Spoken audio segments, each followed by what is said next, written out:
Hello friends. तो ये मेरा यूट्यूब का फर्स्ट वीडियो है जिसको मैं स्टार्ट करना चाहती हूँ फॉर पीसीएस यूपीएससी के लिए। मेरे जूनियर्स भी होंगे, मेरे सीनियर्स भी होंगे और मेरे क्लासमेट्स भी, मेरे बैचमेट भी हो सकते हैं।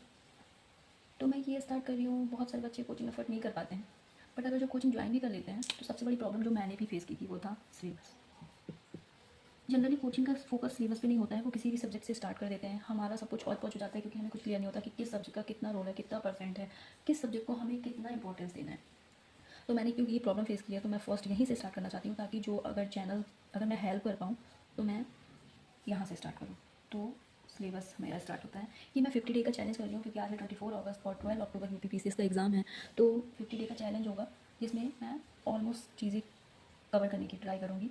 ठीक है। तो सिलेबस का फर्स्ट सब्जेक्ट जो होगा वो होगा हिस्ट्री। हाँ, तो सुना ही होगा। 3 पार्ट में डिवाइड है: एंशिएंट, मिडिएवल, मॉडर्न। ठीक है। सेकेंड इज़ ज्योग्राफी, जो कि मुझे पहले बिल्कुल पसंद नहीं था लेकिन अब मेरे लिए फेवरेट है ज्योग्राफी। 2 पार्ट में डिवाइड है: इंडियन ज्योग्राफी, वर्ल्ड ज्योग्राफी। और क्योंकि अभी इन्वायरमेंट का रोल यूपीपीसीएस प्री में बहुत ज़्यादा हो रहा है, जो कि कहीं ना कहीं ज्योग्राफी का ही पार्ट है, तो हम इस पर भी फोकस करेंगे।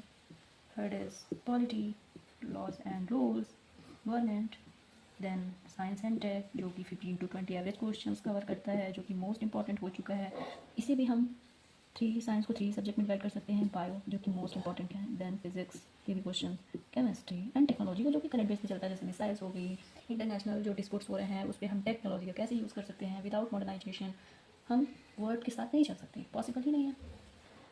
करंट अफेयर्स, जो कि एवरेज 20 क्वेश्चन तो कवर ही करता है प्री के पेपर्स में। तो ये तो मोस्ट इंपॉर्टेंट हो गया। National international, national international, economics.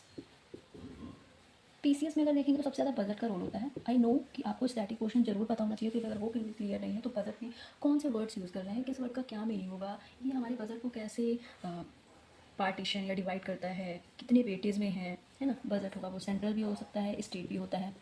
Budget के साथ इकोनॉमिक सर्वे कि हमने कितना वर्क किया है, कितना टारगेट था जो कि हम कवर नहीं कर पाए या कर पाए, अचीव कर पाए, तो उसके लिए क्या इंपॉर्टेंट ऐसे स्टेप थे जो हमने लिए। ठीक है। तो फर्स्ट डे है और मैं ये सब्जेक्ट्स 1 वीक to 1 वीक करूँगी। तो मेरा जो फर्स्ट डे स्टार्ट होगा वो ज्योग्राफी से स्टार्ट होगा। अब आप ये सोच रहे हो कि मैंने ये ज्योग्राफी से क्यों स्टार्ट किया, क्योंकि ये कहीं ना कहीं सारे सब्जेक्ट्स को बेस देता है।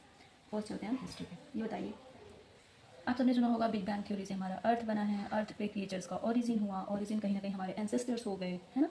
ठीक है। आपने इंडस वैली सिविलाइजेशन, वैदिक पीरियड, ऋग वैदिक पीरियड, बहुत जैन, बहुत कुछ सुना होगा, जो कि सब कुछ किसमें आता है, एंशिएंट में आता है। अब हमें ये तो पता होना चाहिए ना कि ये कहाँ सिचुएटेड थे, किस एरिया में ओरिजिन हुआ, उसके रीजंस क्या हो सकते हैं, एटमॉस्फेयर क्या था, उस लैंड एरिया कैसा था, वाटर रिसोर्सेज कैसे थे, एनर्जी रिसोर्सेज कैसे थे। क्योंकि अगर कहीं ड्राई एरिया में या डेजर्ट एरिया में कोई क्रिएचर होगा तो 10% ही सर्वाइव कर पाएंगे ना। तो हमें ये कहीं ना कहीं ज्योग्राफी ही बताता है कि कौन सा एरिया इंपॉर्टेंट है, ओरिजिन क्यों हुआ, क्या क्या कैसे कैसे डेवलपमेंट्स हुए। हिस्ट्री आपने रोल देखी। चलते हैं पॉलिटी में। World, countries, India, ocean, UTs, states, सब कुछ आपने सुना।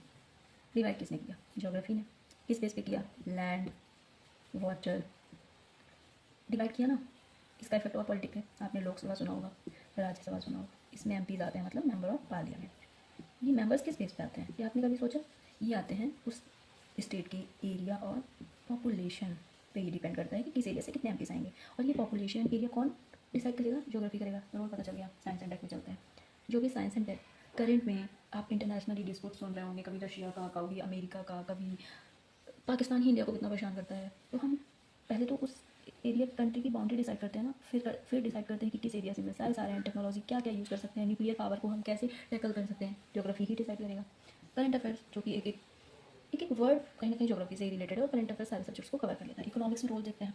इकोनॉमिक्स मतलब हमारी इकोनॉमिक, पैसे वाली ग्रोथ, पैसा कहाँ से आएगा, उसके लिए रिसोर्सेज और सोर्सेज होना चाहिए ना।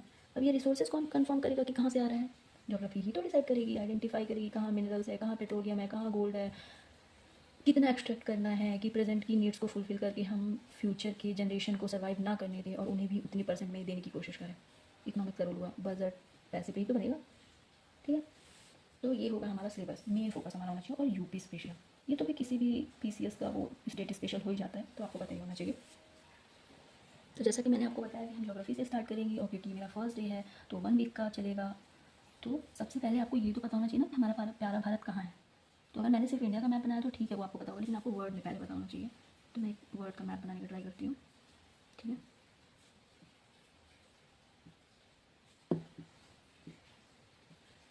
हमारा प्यारा भारत।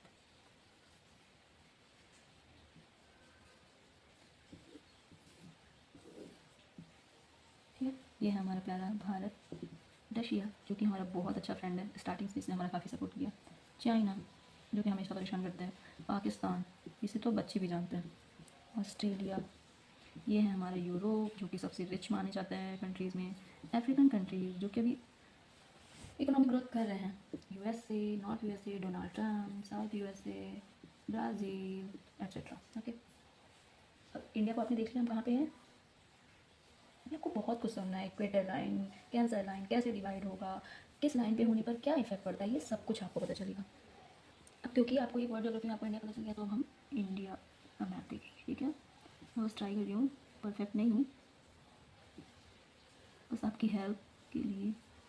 ये कहीं ना कहीं मैप से हमें बहुत कुछ क्लियर हो जाता है। ज्योग्राफी जो कि बहुत कम लोगों को पसंद होता है, बट मैं ट्राई करूँगी, आपको इंटरेस्ट है। ये इंडिया का मैप हो गया।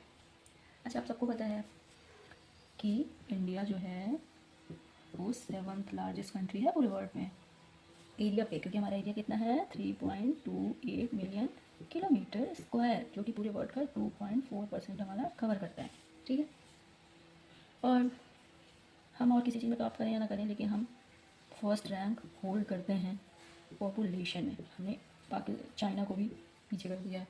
फर्स्ट रैंक हमने होल्ड किया, largest country in the world, largest populated country in the world. सबको पता है 28 स्टेट्स में इंडिया डिवाइड है, 8 यूटीज़ हैं। यूटीज़ क्यों बने, उसका क्या इफेक्ट पड़ता है, कैसे हमारा इंडिया करता है इस पर वर्क।